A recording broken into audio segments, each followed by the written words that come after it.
Assalamualaikum warahmatullahi wabarakatuh. Perkenalkan, nama saya Fani Khalifah dari kelas Perbankan Syariah E akan menjelaskan tentang teori permintaan dan analisisnya.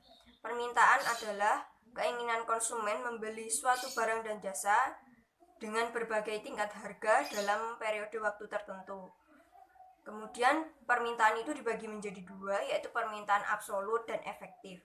Teori permintaan itu menerangkan sifat antara jumlah harga dan jumlah permintaan dan jumlah barang yang disepakati antara pembeli dan penjual.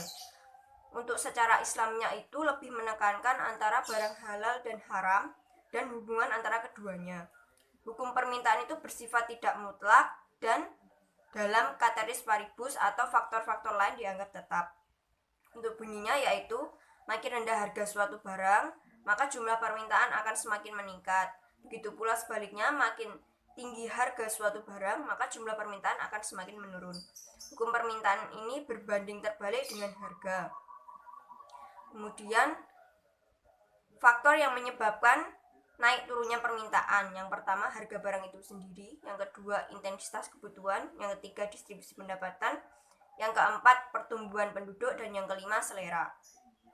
Pergeseran kurva permintaan itu dibagi menjadi dua. Yang pertama karena perubahan harga, dan yang kedua itu karena perubahan pendapatan masyarakat. Untuk perubahan harga itu jika harga naik, jumlah permintaan akan berkurang dan kurva semakin ke kiri. Jika harga turun, jumlah permintaan akan semakin bertambah dan kurva akan semakin ke kanan.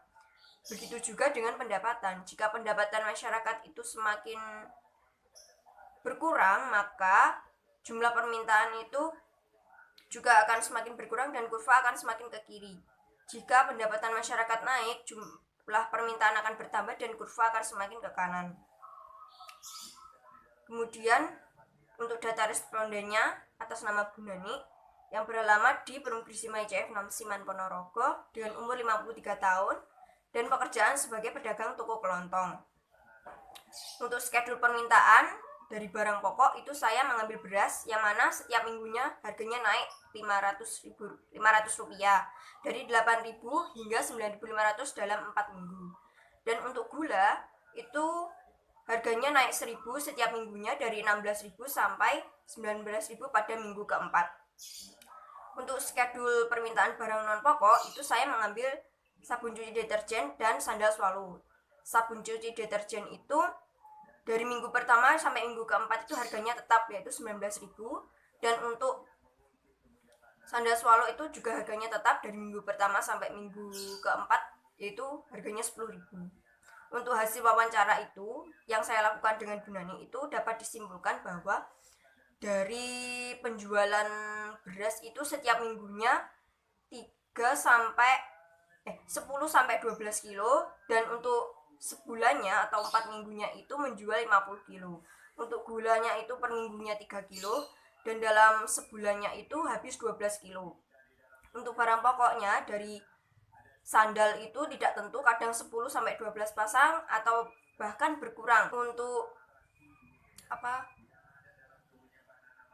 Untuk sabun deterjennya itu tidak tentu juga, kadang 3 kardus, kadang bisa berkurang 2 atau kadang 1 kardus. Nah, faktor yang menyebabkan perubahan permintaan itu ada 4, yaitu faktor harga, faktor intensitas, pendapatan, dan selera.